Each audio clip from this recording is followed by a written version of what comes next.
I'm Aaron Maté, sitting in for Jimmy Dore, here with Misha Pollan.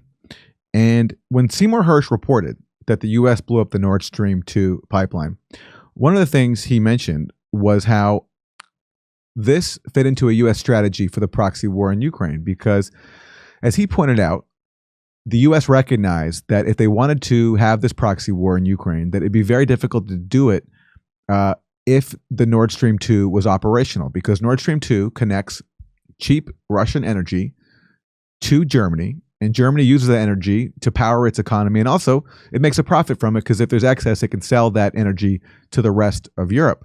And to wage the proxy war against Russia and Ukraine, the U.S. needs Germany on board. So Seymour Hersh pointed out that when the U.S. was planning the destruction of the Nord Stream 2, a major factor was this. He says Washington was afraid, or he said this: as long as Europe remained dependent on the pipelines for cheap natural gas, Washington was afraid that countries like Germany would be reluctant to supply Ukraine with the money and weapons it needed to defeat Russia. So basically, if there's a pipeline between Germany and Russia bringing cheap energy into Germany, then Germany is going to be very reluctant to engage in a proxy war against Russia. So blowing up the Nord Stream 2 took care of that problem. But it also took care of another goal, U.S. goal that predates the Ukraine proxy war, and that is basically severing any kind of relationship between Germany and Russia, because Germany is the economic center of Europe. And so if it's partnering with Russia, then that is a threat to U.S. hegemony. And this has been pointed out for a very long time by top U.S. officials, including the former Secretary of State, Condoleezza Rice. Check out what she said back in 2014. I also understand that one of the complications is the Europeans, who are very dependent on the Russians for energy supply and business relationships. But they also need to recognize that if Putin is not stopped now, we could find ourselves in a real conflict with Russia down the road. Well, actually, let me jump in right there. Germany, arguably the strongest power in Europe, at least economically. Right. There's been criticism that Angela Merkel and others haven't been aggressive enough. Yes. What do you think of that? Do you think Germany's been as aggressive as they should be? I'm quite an admirer of Chancellor Merkel, and I heard her statement when she was with President Obama in Washington. I thought it was a very good statement. But now we need to have tougher sanctions, and I'm afraid at some point this is going to probably have to involve oil and gas. The Russian economy is vulnerable. 80% of Russian exports are in oil, gas, and minerals. People say, well, the Europeans will run out of energy. Well, the Russians will run out of cash before the Europeans run out of energy. And I understand that it's uncomfortable to have an effect on business ties in this way. But this is one of the few instruments that we have. Over the long run, you simply want to change the structure of energy dependence. You want to depend more on the North American energy platform, the tremendous bounty of oil and gas that we're finding in North America. That's another benefit for the U.S. If you blow up things like the Nord Stream 2, then Europe has to turn elsewhere for energy. And here Condoleezza Rice is telling you back in 2014, you can rely on the tremendous bounty of American oil and gas. You want to have pipelines that don't go through Ukraine and Russia. For years, we've tried to get the Europeans to be interested in different pipeline routes. It's time to do that. And so some of this is simply acting, and acting as quickly as possible. Well, the Biden administration acted by blowing up the Nord Stream 2 pipeline to advance the goal that Condoleezza Rice talked about, sever European ties to Russia and increase European dependence on the U.S. And another person who pointed this out is a guy named George Friedman. He is a founder of an intelligence firm called Stratfor, based in the U.S.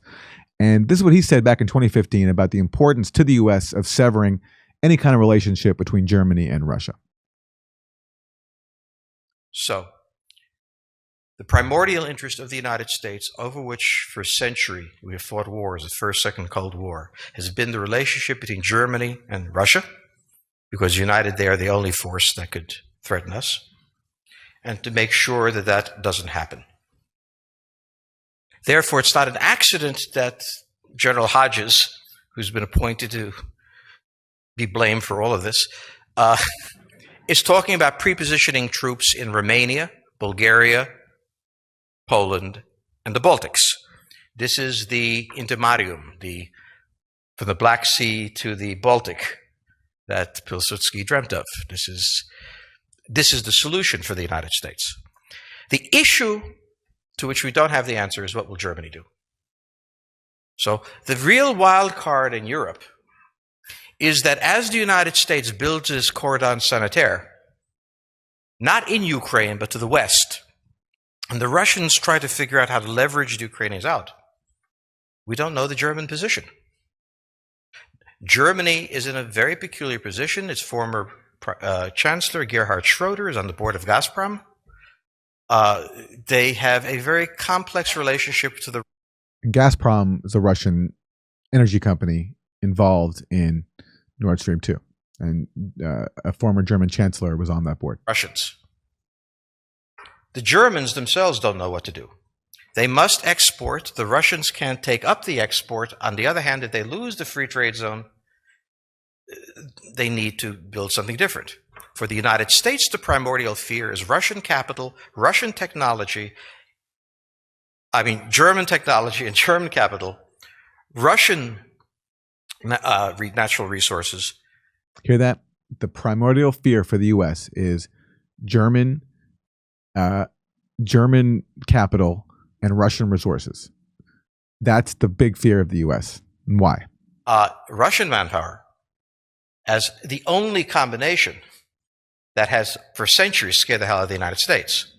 It scared the hell out of the U.S., not because that's a military threat, but because that threatens U.S. hegemony and dominance of the world. So how does this play out? Well, the U.S. has already put its cards on the table. It is the line from the Baltics to the Black Sea. Yeah, and then he goes on to say that Russia's put its cards on the table and it just wants Ukraine to be neutral. And the U.S. couldn't accept that, and that's why we have a proxy war now in Ukraine, and that's why we have, just to make sure that the German-Russian relationship remains severed, as these U.S. officials like Condi Rice and this influential private U.S. actor like George Freeman talked about, to ensure that Russia and Germany are not united. They took care of that by blowing up the Nord Stream 2 pipeline. And by the way, this coincides with the U.S. getting Germany to send tanks to Ukraine, even though Germany was very reluctant to do that. But basically, Germany's arm was twisted, and it went along with that. And let's check in on how that's faring out. There's a headline from the Wall Street Journal. Tanks aren't arriving in Ukraine despite promises from European allies. A reluctant Berlin is Kiev's biggest tank provider. For months, Germany withstood international pressure to allow neighbors to supply Ukraine with German-made tanks, the Leopards. Yet since Berlin finally yielded last month, only one country in Europe has agreed to dispatch a sizable contingent. European allies' reluctance to make good on earlier signals despite intense lobbying from Berlin in recent days is raising doubt that enough tanks can arrive in Ukraine in time for an expected Russian offensive. It is also leaving Germany's government in an awkward position it has sought to avoid, becoming the sole purveyor of a large contingent of Western-made main battle tanks for Ukraine.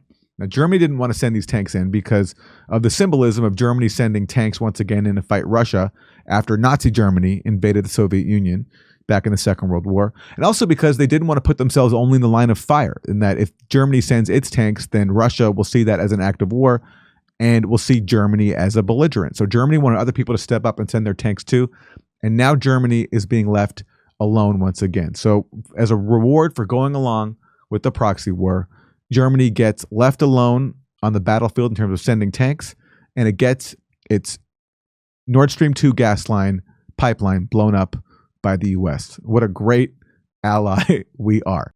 Doing live stand-up comedy in Tempe, Palm Springs, Milwaukee, Nashville, Northampton, Massachusetts, Syracuse, Cohoes, New York, and Hartford, Connecticut. Go to jimmydore.com for a link for tickets and become a premium member. Get access to all our content.